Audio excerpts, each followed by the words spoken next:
ഐക്യങ്ങളും പരസ്പരമുള്ള ധാരണകളും മറ്റു സമുദായങ്ങളോടുള്ള അനൈക്യമായി മാറുന്ന ഒരു വർഗീയ ധ്രുവീകരണമുണ്ടാകുന്ന ഒരവസ്ഥ ഉണ്ടാവരുത് എന്ന് മനസ്സിലാക്കിക്കൊണ്ടാണ് നമ്മൾ ആശങ്ക പ്രകടിപ്പിച്ചത്. ആശങ്ക പ്രകടിപ്പിച്ച സമയത്ത് ഒരു ജാഗ്രത കുറവുണ്ടായി എന്നത് ശരിയാണ്. അതുകൊണ്ട് ആ ഭാഗം ഞാൻ പിൻവലിക്കുകയും NSSും SNDPയും പരസ്പരം ഐക്യപ്പെടുന്നതിനോട് ആർക്കും വിരോധമില്ല. ഞാനതിനെ സംബന്ധിച്ചൊരു അതൃപ്തിയും പറഞ്ഞിട്ടില്ല. സാമുദായിക സൗഹൃദങ്ങളും ഐക്യങ്ങളുമൊക്കെ അനിവാര്യമാണ്. പ്രത്യേകിച്ച് ഈ രണ്ട് സംഘടനകളും ഐക്യപ്പെടുന്നു എന്ന് പറയുമ്പോൾ അത് അവരുടെ സ്വാതന്ത്ര്യമാണ്, അത് ഐക്യപ്പെടാം. ഐക്യത്തെ നമ്മൾ പ്രോത്സാഹിപ്പിക്കുകയും ചെയ്യുന്നു. സന്തോഷത്തോടു കൂടിയാണ് അത്തരം നിലപാടുകളെ നമ്മൾ സ്വാഗതം ചെയ്തിട്ടുള്ളത്.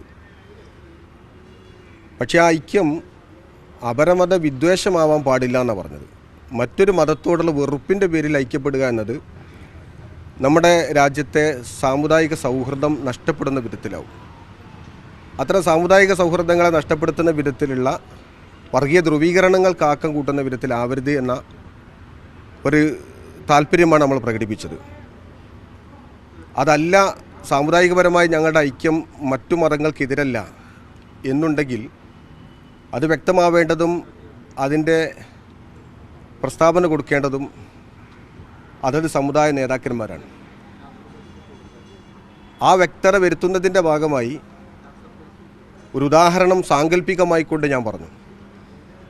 അതൊരു നേതാവിൻ്റെ സംഘടനയുടെ മറ്റൊരു സംഘടനയുടെ നേതാവിൻ്റെ മകളെ വിവാഹം ചെയ്തുകൊണ്ട് മാതൃക കാണിക്കണമെന്ന് പറഞ്ഞ പരാമർശം സ്വാഭാവികമായിക്കൊണ്ടും രണ്ട് വ്യക്തികളിലും അല്ലെങ്കിൽ വിവാഹത്തിലും കേന്ദ്രീകരിക്കുന്ന ഒരു വിഷയമായതുകൊണ്ട് എല്ലാ ഉദാഹരണങ്ങളും സൂട്ടാകുന്നമെന്നില്ല. ഈ ഉദാഹരണം ശരിക്കും യഥാർത്ഥത്തിൽ അവിടെ പറയരുതായിരുന്നു.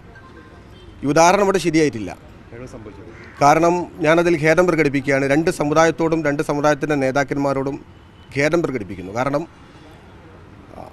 ആ ഉദാഹരണത്തെക്കാൾ ഉപരി ഈ വിഷയവുമായി ബന്ധപ്പെട്ടുകൊണ്ട് സാമുദായിക സൗഹൃദമാണ്, മറ്റു മതവിരോധമല്ല എന്നത് പ്രകടിപ്പിക്കാൻ മറ്റു പല ഉദാഹരണങ്ങളും ആകാമായിരുന്നു.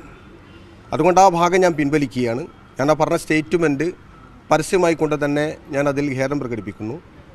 എന്നാൽ ഞാൻ പറഞ്ഞ വാദം, അല്ലെങ്കിൽ ഞാൻ മാത്രമല്ല, കേരളത്തിലെ അനേകം ആളുകൾ ഉയർത്തുന്നൊരു വലിയൊരു ആശയം, യഥാർത്ഥത്തിൽ നമ്മുടെ രാജ്യത്ത് പരസ്പരം സൗഹൃദങ്ങൾ ഉണ്ടാകുന്നതിൽ ഉപരി ഐക്യങ്ങളും പരസ്പരമുള്ള ധാരണകളും മറ്റു സമുദായങ്ങളോടുള്ള അനൈക്യമായി മാറുന്ന ഒരു വർഗീയ ധ്രുവീകരണമുണ്ടാകുന്ന ഒരവസ്ഥ ഉണ്ടാവരുത് എന്ന് മനസ്സിലാക്കിക്കൊണ്ടാണ് നമ്മൾ ആശങ്ക പ്രകടിപ്പിച്ചത്. ആശങ്ക പ്രകടിപ്പിച്ച സമയത്ത് ഒരു ജാഗ്രത കുറവുണ്ടായി എന്നത് ശരിയാണ്. അതുകൊണ്ട് ആ ഭാഗം ഞാൻ പിൻവലിക്കുകയും ഞാൻ ഈ ഭാഗത്ത് ഇതിൽ സാമുദായികപരമായ സൗഹൃദങ്ങൾ NSSും SNDPയും ഉണ്ടാകുന്നത് മറ്റു മതത്തോടുള്ള വിരോധത്തിൻ്റെ പേരിലാവരുത്, അത് നമ്മുടെ സംസ്ഥാനത്ത് വർഗീയ ധ്രുവീകരണങ്ങൾ ഉണ്ടാക്കുന്നു എന്ന ഒരു പരാമർശത്തിൽ ഞാൻ ഉറച്ചു നിൽക്കുകയും ചെയ്യുന്നു. ഇത്തരം പരാമർശങ്ങളൊക്കെ സ്വാഭാവികമായി കൊണ്ടും ചില പ്രഭാഷകന്മാരും എഴുത്തുകാരൊക്കെ നേരത്തെ തന്നെ ഉയർത്തി കാണിക്കുന്ന ഒരു വിഷയമാണ്.